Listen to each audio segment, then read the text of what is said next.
With those announcements out of the way, the session is point of sale system architecture and security with Lucas, and I'm told to tell you it is Smith. Thanks, it's way easier to pronounce that way. Thank you, and enjoy the briefings. All right, thanks a lot for coming. We've only got 25 minutes. I'm going to go ahead and target for 20 minutes to leave some time for Q&A. Let's go.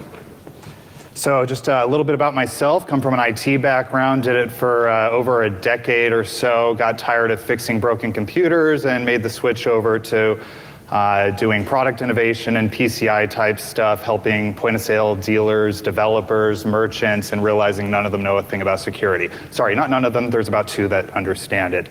Went from there to Mandiant, where I dealt as a technical sales engineer and account executive. I was the sales guy, but I could actually talk to you guys and use big words, and saw some really crazy stuff there. I learned a lot of stuff about incident response and forensics and memory analysis and all that great stuff. And now I'm over at Access Data, where we got some great products going on, so just brief background there. So I thought to kind of set the mood here and show you the severity of the issue. I mean, we see these card data breaches in the news, but just how bad is it? So this is my hometown, Durango, Colorado. Rachel here is from Durango as well. Hi, Rachel, say hi. Pointed you out. So really, really small town. Yet we have our own issues. Sirius Texas Barbecue back in 2010, they suffered a breach, and it was in the news, and people didn't really quite understand it. They thought someone might have been skimming, but no, some hacker in Russia or wherever broke into their systems and stole a bunch of card data.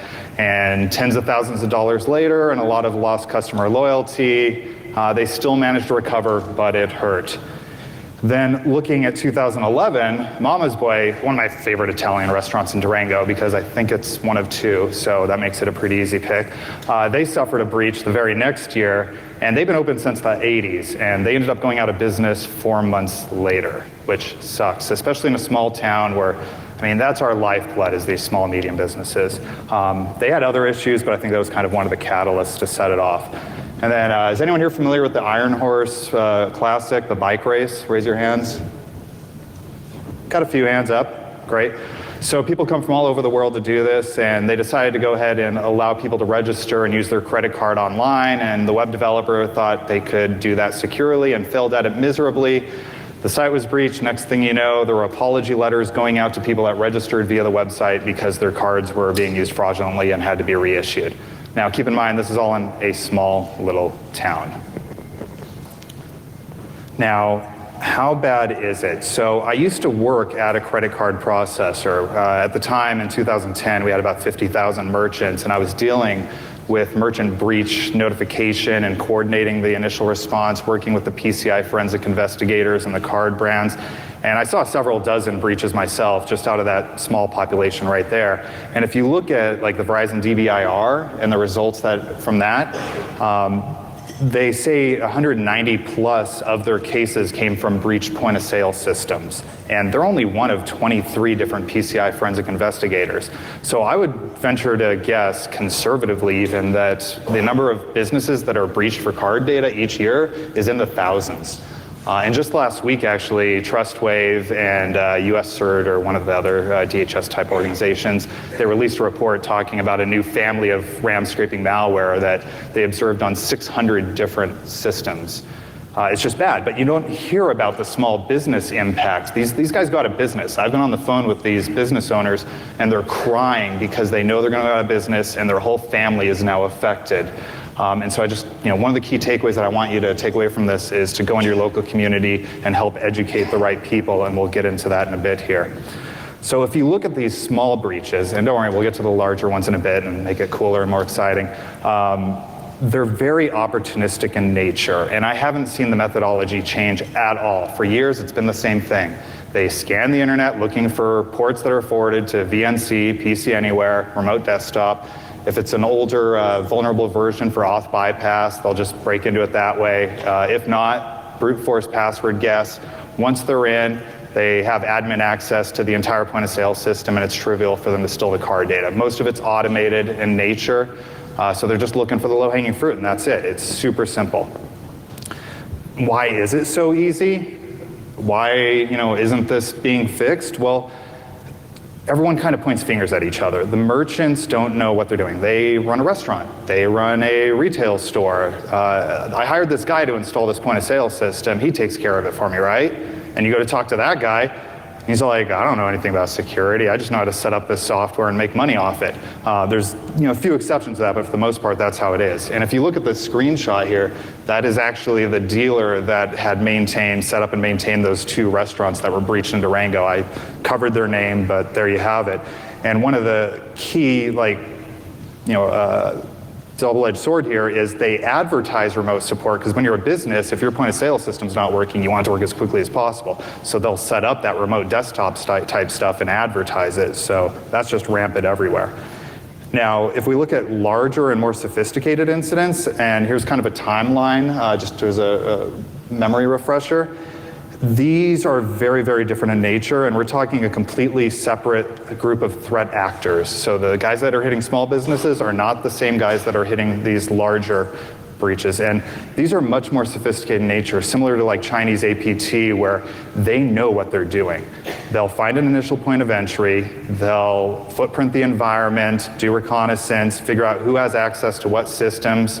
Maybe they're on a receptionist system and they start there. They figure out who has access to the card data environment. They'll get to there, they'll pivot, they'll bypass 2-factor authentication or piggyback sessions. I've even seen them do multiple hot points to get to the card data environment, siphon the data out completely undetected. They're pro. These guys are really good. And common misconception is people go, oh, well, Windows is the problem. I don't know if this is still like a thing where people bash Windows because it's cool, but these guys know Linux, AIX, Solaris. When they break into these, especially card processors or the really large merchants that are running these types of systems, they know how to get around them. They'll plant backdoors, this loadable kernel modules. They'll modify web scripts to have like a passive backdoor. There's credentials involved. They can compromise that, move laterally as well. They even understand the hardware security modules that are used to protect PIN data for debit cards. So remember like the RBS WorldPay breach, how they got the PIN data? That was basically, they got the API documentation for the hardware security module, programmed to it, and then just brute force guess pins to get enough pins to make clone cards and go out and cash out at a bunch of ATMs. And these guys know these systems better than a lot of the IT people that maintain them. So let's go ahead and go through like just a bit of a crash course here. You'll see this in smaller businesses, little shops where they just got a little standalone terminal. And you're not going to see many issues with these. They're not like full-blown Windows installs or anything like that. They got a dial-up connection, maybe Ethernet cable, and there's no like inbound ports that are listening, so you don't really see these things being exploited remotely. I mean, you could do physical tampering, but it's pretty uncommon. Then you have electronic cash registers. These are actually a really unique beast all to themselves. So you'll have multiple cash registers in an environment, and they'll all be connected to a hub that's not connected to anything else, and they use their own proprietary protocol to communicate with each other. And then one of the registers has a box that it uses to send out the credit card data for approval, similar to that standalone terminal situation. Relatively secure. Whereas point of sale systems, and I know I said Windows isn't the problem, this is more focused around small, medium businesses where a lot of point of sale software is designed to run on full installs of Windows. And so they'll immediately have local admin rights, people are browsing Facebook, doing email and everything on the same system they accept credit card data from. And when you go to these systems, they have the magstripe reader attached, the pin pad, all these different peripherals for reading the card data, so that passes through that front of house system. So I'd like to go ahead and do like a little demo here of what exactly a magstripe read looks like. How many of you have seen a magstripe reader like be used? Okay, cool, so there's enough of you. The rest of you might be a little surprised at this though.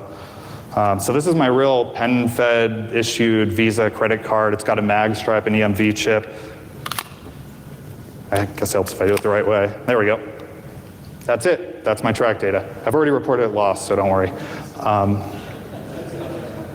Oh, it's stupid PowerPoint.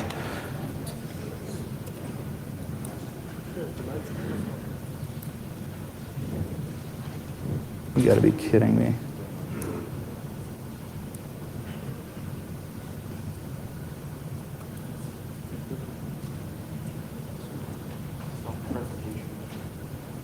swap to what? Oh wait, stop the presentation in slideshow. Thank you. Whew.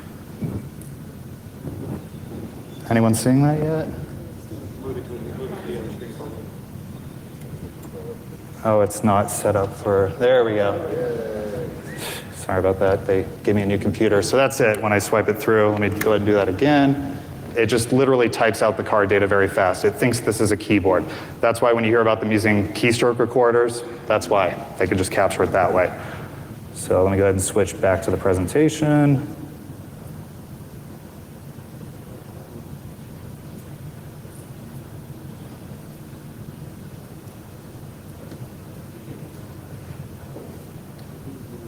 So just to,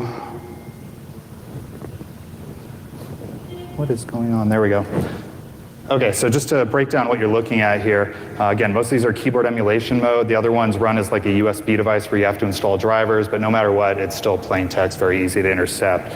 And it's all unencrypted. And really only that track 2 data at the end is needed to conduct fraud, so they can create cloned cards using that, and then change out the name on the track 1 data so that it shows their name on their card on the display, but it's using the stolen track data for the transaction. Kind of scary there. Now, looking at pin pads, these are actually very secure in nature, and I wish like all the card data accepting peripherals were like this. They actually do TDES encryption. It's a unique key per transaction. When Target was breached and they announced that the pin data was stolen, but it was encrypted and it's safe, and there was this big debate, it's absolutely safe. They don't have the keys. The keys are maintained at the other end by the credit card processor. So they could have gone through all of Target's systems, could not get the keys. All they had were encrypted pin blocks, and that's it. And these things go through very hardcore physical tampering testing to minimize the likelihood that they could be molested and changed so that someone can physically swap out components and steal card or pin data as it's entered. So now we know how to do this right. So let me go ahead and end the slideshow. I'm going to go ahead and show you an EMV card read now.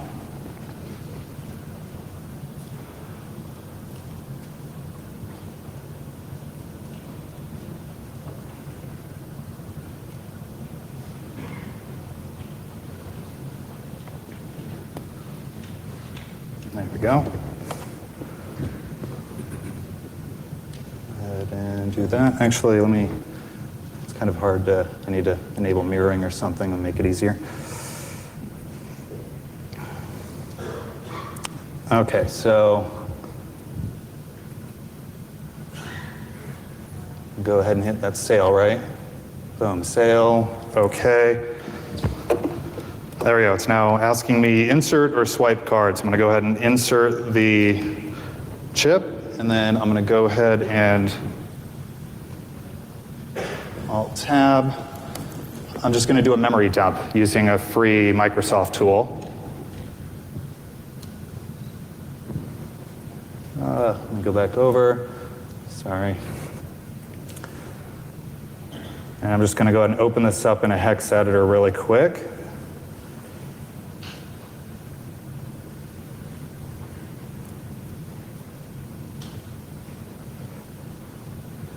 Clone displays. There we go, that's a lot better. Okay, so that's the RAM dump of reading the EMV chip. I'm gonna go ahead and do a quick find. There's my name in plain text, but even more interesting is I'm gonna do a find for just the first couple digits of the card number. There is my full card number and the expiration date, April 2017 in plain text. And it also is the track 2 data that was on that EMV card. So everyone thinks these things are perfectly secure. Absolutely not true. The same RAM scrapers that are in use today can go ahead and steal this data as well. So let me go ahead and bring this back up from current slide. So to show you what we're looking at here, really that chip was designed to prevent cloning the chip itself. It wasn't designed to protect all the data that's passed through. It's a very common misconception that everything's encrypted. It also has fallback mode, so people could still do mag stripe fraud on EMV-enabled terminals unless that fallback mode is disabled. And also that track equivalent data, you can see it's in the green box there on the right. and then look at the magstripe dump in Notepad from reading the magstripe, it's almost exactly the same. The only difference is those 3 digits, which is called the ICVV. Now, it's up to the card issuing banks, so in my case, PenFed, they made it different. So if someone were to steal the track data from an EMV read and make a clone magstripe card for fraud, it wouldn't work. But there are frequent cases where card issuing banks screw that up and they put the same 3 digits in there, so they could absolutely do a RAM scrape or whatever of EMV chip reads and then make clone magstripe cards to commit fraud. And even if they do it right, like in the case of my bank, they are doing it right, the card number and expiration date are still captured in plain text, which could be used for card not present fraud. There's plenty of venues that don't require the CVV2 or address verification to conduct a transaction. So let's go ahead and take a look at card data flow and common thieving locations. So the merchant card data environment is like their point of sale system. So they've got these peripherals that take the card data. Their front of house systems, their point of sale terminals, those are like in the lanes at Target or whatever, or Kmart or restaurant. You see all the different systems spread throughout the restaurant. And they will take the card data in plain text, unless it's the PIN, which is encrypted. But other than that, it's all plain text. And it'll transmit it, usually unencrypted, over their LAN to the back of house server. It's just a normal client server architecture. And then that server takes all that data, sends it back to the credit card processor encrypted, but then the processor gets it, they're handling it in plain text.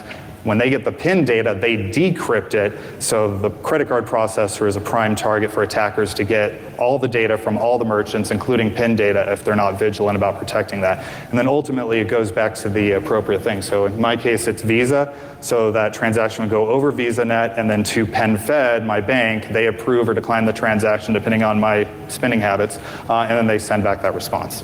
And so plenty of opportunities there, represented by the red lines to steal data, whether it's sniffing the peripheral communications, RAM scraping, even network sniffing, and even grabbing databases. They'll oftentimes store the card number and expiration date in the database, and it's pretty trivial to find those keys and burgle that. And then there's third parties that get involved, make the website, make the mobile application, maybe offer a third-party service. So merchants and developers, they'll get some third party involved and they're handling card data, but they have no contractual obligation to protect it and they don't know what they're doing, and then lawsuits go everywhere and it's a big nightmare. So looking at where the different ways to steal data are implemented at the different points of that card flow, at the terminals themselves, like at the, where you actually see them swiping your card through, they'll commonly do keystroke recorders or RAM scrapers. At the back of house server that communicates with all those terminals throughout the environment, they'll do a RAM scraper or network sniffer to get the card data from all of them, or again, they can steal data out of the database. And then payment processor, same type of thing, except now they can also try to go after the HSM and get the PINs for debit fraud. And then websites, usually they modify the code to, as it's processing a card, output it to a text file or something, and then continue the transaction so no one notices, and then they can steal that file. Or they grab it through alternate means, but code modification is the primary method. So just to get some practical advice here, and again, this is kind of the takeaways that I'd love for everyone to take away with, is go out into your local communities, find point of sale dealers that service the restaurants that you're really proud of, your local bookstores, whatever. Go to those dealers and educate them. Get them to stop using like insecure remote desktop software and make sure they're using two-factor authentication. I recommend LogMeIn just because that's what I've recommended in the past.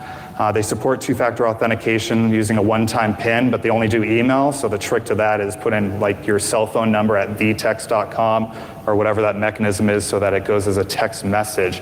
So when they go to log in to service one of their merchants, they then have to enter the code from the text message. And then prevent those merchants and their employees from being able to surf the web from the same systems accepting credit cards, and ultimately try to get people to upgrade the hardware. There are solutions out there, hardware peripherals, that will encrypt the EMV chip read, magstripe read, and any manually keyed in card data before it passes its point of sale system. And if that's also supported by the payment processor, then there's no plain text card data going through the merchant environment at all. I know Mercury Payments, they support the Magtech DynaPro as an example. For larger targets, again, point-to-point encryption using these hardware readers, I would heavily invest in that if I were a large retailer or a privately owned chain. And also know your enemy. Don't underestimate them. Again, these guys are professionals. When these larger companies get breached, it's not because they massively screwed up. It's because the guys going after them are that determined and that good. And you need to understand their tactics, techniques, and procedures. Understand how they operate, the entire life cycle of the attack, so that you can go around and try to detect the attack in progress and evict the attackers before they get to the data that they're after. And then get executive support to harden systems. I know this is really tough to do, but you show like the Ponemon cost of a data breach survey or whatever, and you can actually quantify the risk that's involved if there is a breach, not to mention brand damage, and then wave it in front of the CEO's face that he could get fired for negligence because you just supplied him with all this great data. So that sums it up. Open for questions.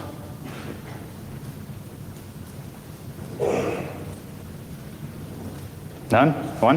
Yes? How about tokenization? Tokenization. Okay, so the question is, how about tokenization? So when it comes to payment card data scope reduction, tokenization is a way where, and when merchants do credit card processing, a lot of times they have to save that card number so they can later make alterations, or you can do another purchase without re-entering it. So there's services where they will store that card number for you, encrypt it as a merchant, and return to you like a GUID or a UUID, and that you can use in its place. And if criminals steal that token, they can't use it to commit fraud. So that's also a way to reduce scope. But again, when they initially accept that credit card data, it's vulnerable to theft. So that's why those encrypting card readers combined with tokenization are really like the powerful magical pair. Yes? Have you done any research on the Square? Square readers? Yeah, like PayPal readers. Not recently. So I think mobile malware is kind of overhyped. That's just my own opinion. But I know initially they weren't encrypting. I'm not sure if they changed that. Check in with Mike Don. His Twitter handle is Mike D. He would know more about that than me. Anyone else? Okay. Oh, waving hand. How big of a problem are point-of-sale systems running Windows XP cache for uncache? Oh boy. Windows XP, I love you. I miss it. Windows 8 is cool. So Windows XP, what is how much of an issue is it? I would say it's only an issue if you don't have the system locked down and secured, because yeah, there's unpatched vulnerabilities, but the attacker has to get to it and exploit those vulnerabilities. So if you limit the attack surface area exposed to the internet, it's not so much an issue. But I don't trust these merchants and dealers for the most part to do that kind of stuff. So I cringe when I see XP used in restaurants and retailers. I mean, at least install Microsoft Emmet or something to prevent vulnerability exploitation. Does that answer the question? Cool. All right, well, I think that's about all the time we had for questions. If anyone else has any others, I'll be standing out there somewhere. Okay, yeah, I'll stand out there. Thank you.